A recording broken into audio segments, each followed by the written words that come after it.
ministerial greetings, all protocols observed. And we are here today having a very important conversation about periods. And I'm joined by my lovely, lovely friend, Ibanomonde. How are you doing? Hi Candice, I'm good, how are you? I'm good. We're just gonna, talk about all things period.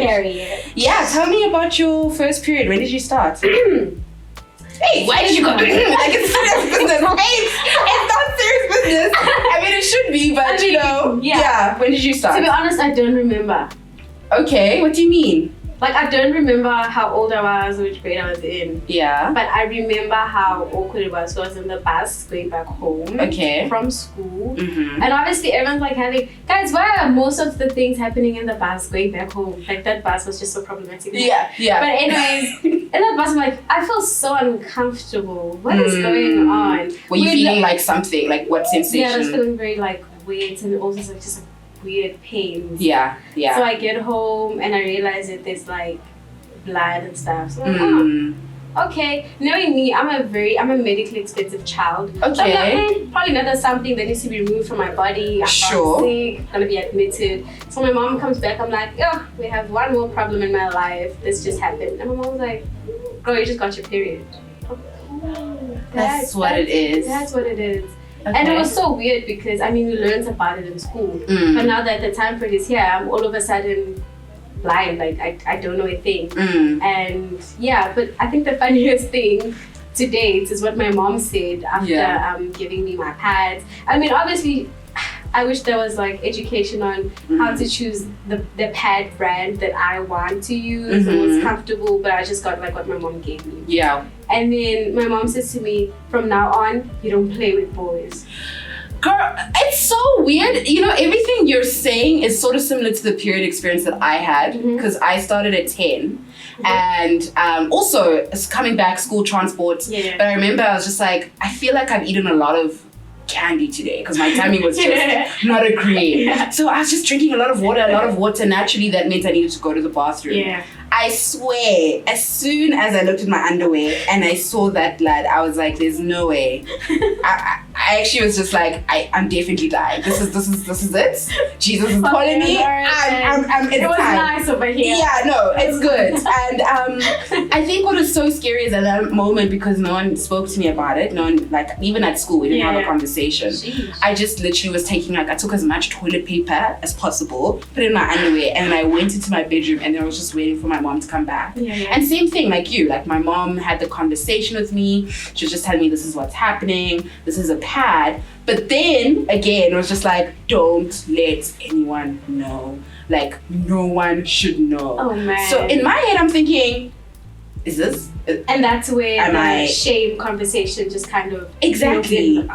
This is happening. Yeah. And so going to school and having my female best friends, I never actually had the conversation with them about menstruation growing up. And even when I was in high school, I always remembered when my period was happening, I'd always just tuck it in my blazer and make sure no one knew and then go to the bathroom. It's surrounded with so much shame and secrecy. Yeah. And it's still strange that even today we still see that in society where people just don't feel comfortable enough to talk about it. And I don't know, what was for you, what is the most interesting thing when you're growing up? What is the most interesting thing you heard about what you can and cannot do on your period? I think for me, so I come from a rural background and I think it could get very weird when it comes to what they teach us. But obviously, when you're on your periods, you shouldn't be in an atmosphere with men. And I just found it so weird because, I have an uncle, I have a grandpa, I have a little brother. Yeah. So what do you mean? So you're isolate. Yeah. And that didn't directly come from my family, but it just came from friends, in the neighborhood. Yeah, that's what I heard. My mom was just when it's that time, I just really just need to stay in my room. I don't play with boys.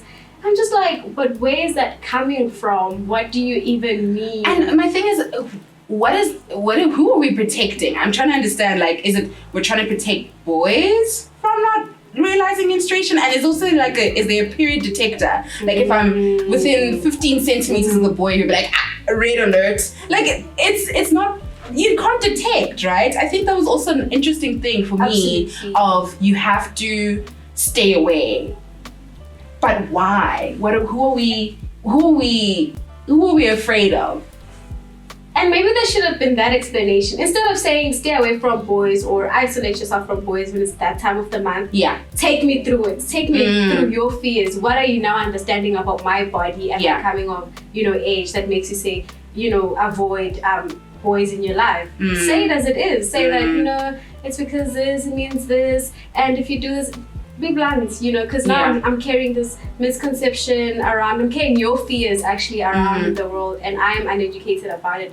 Rather, just educate me about it so I can make informed decisions. Because honestly, I don't think any girl who's heard that has stayed away from boys. Exactly. You say and exactly when she said that, you're like, so from now on you stay away from boys. The next day I go into school bus to school with boys. Yeah. What does it actually even and we mean? grow up and we go to university with boys, and then we start, as we get older, we have relationship with these men, and then the men don't know anything about menstrual health, and then they can't be supportive menstrual allies, right? So you'll then get this very same men who, when you ask them, please baby, can you get me like pads and wings?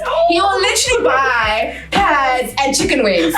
And you're like, it's cute, but before he buys the pads, he'll be calling you to like, the pink one, is the pink one strawberry flavored, or the yellow one, yellow lemon flavored? And that just speaks to, again, that culture of silence where if we are not speaking openly, we're not educating both the girl child and the boy child, it's just going to be passed down and passed down and passed down. One of our favorite memories, my sister and I, being raised by our uncle, or rather our uncle being the male figure at our home, and we'd call him, let's say maybe I just got my periods and I didn't know, it's like, hey uncle, can you please get me pads? And I'm like, okay, which brand? And then I tell him. And then God knows he'll probably call the woman that works there to ask for help. Because I mean, honestly, he doesn't want to seem like uneducated, because I mean, you're an uncle, like you're supposed to know. But at the same time, I don't know, like you don't know, but just like ask me.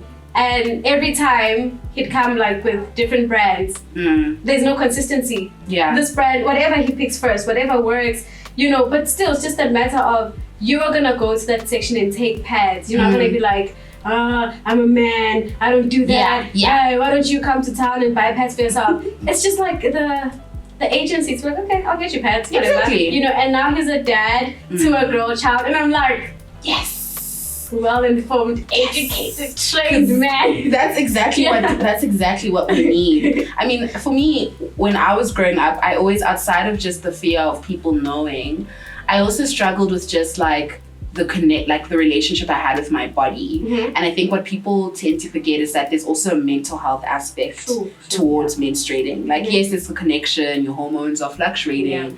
But if I had this first really scary experience with my period, and every time my period came, then it always felt like a scary time.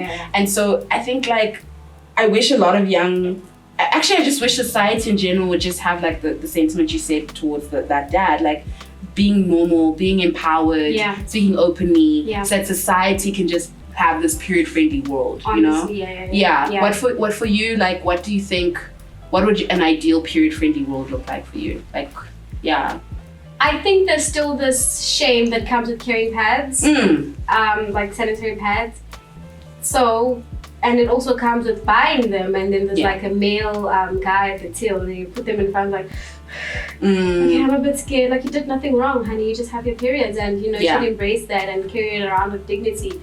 And what I have stopped doing as I've grown up is like, I've stopped hiding my sanitary pads, because why should I hide them? This is what I'm going through, and it's beautiful and it's lovely, and I want to embrace it. So if I went to Pick n Pay and the only thing that I wanted were pads, I don't need a plastic for that. I'm gonna carry them to the car like that. I don't need to hide anything. And if you think it's weird, I'm sorry. That's their problem, not yours. I'm really sorry. I am really sorry. As long as I have my pads and I'm home, I'm good. I need a blanket, a hot water bottle, and some snacks. I really just care less about how you feel about me carrying clean, wrapped, unused sanitary pads in public. I mean, I think for me to close, like, the period-friendly world, outside of having access to the period products and having access to the education, just the normalcy of like we can speak openly about it. Like whether it's in the workplace, whether it's at church, wherever, because it's a natural biological function. And for me, it's just, bringing that positivity and building that period-friendly world. So I'm going to give you this bracelet. As soon as I learn to tie with those nails. Okay, there we go. Yes, we're going to wear it for Menstrual Hygiene Day with pride, just to showcase that we are period positive. Check out the period bling. Thank you for joining our conversation. We hope you are involved in building a period-friendly world, and that is on Period.